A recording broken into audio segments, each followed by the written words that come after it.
তাহলে এতে বোঝা যায় আল্লাহ পাক রব্বুল আলামিন কোরআনুল কারীমে যেই তথ্য দিয়েছে এই তথ্য অনুযায়ী তারা এই দুনিয়ার ফাসাদকারী, ফিতনা সৃষ্টিকারী, বিশৃঙ্খলা সৃষ্টিকারী, এমনকি দুনিয়ার জমিনে বিপর্যয় সৃষ্টিকারী ওই দলটা। কথা বলেন ঠিক কিনা?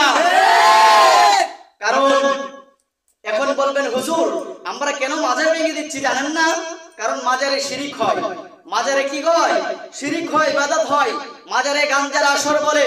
বাবাজিরা আমার, বন্ধুরা আমার, আজকের সম্মানিত মিছিল যাত্রী ভাইরা, আমি একটা কথাই বলতে চাই, আপনারা যেহেতু দুনিয়ার জমিনে তাওহীদি জনতা, তাহলে চলেন না যেই মাজারগুলোর মধ্যে গান হচ্ছে, যেই মাজারগুলোর মধ্যে বাজনা বাজানো হচ্ছে, যেই মাজারগুলোর মধ্যে গাঞ্জা খাওয়া হচ্ছে এবং গাঞ্জার ব্যবসা করা হচ্ছে, ওই মাজারগুলোর মধ্যে যদি আপনারা সত্যিকারের তাওহীদি জনতা হয়ে থাকেন, তাহলে ওই মাজার থেকে আপনারা গাঞ্জার আসরগুলো সরিয়ে দেন, এমন করে মদের আসরগুলো সরিয়ে দেন, এমন করে নর্তকীগুলো আপনারা সরিয়ে দেন। সরিয়ে দেওয়ার পরে নবীর সুন্নাত অনুযায়ী মাজার জিয়ারত এটা চালু করে দেন। কথা বলেন ঠিক কিনা? তাহলে বোঝা যাবে আপনারা আসলে কি সংশোধনকারী। কথা বলুন ঠিক কিনা?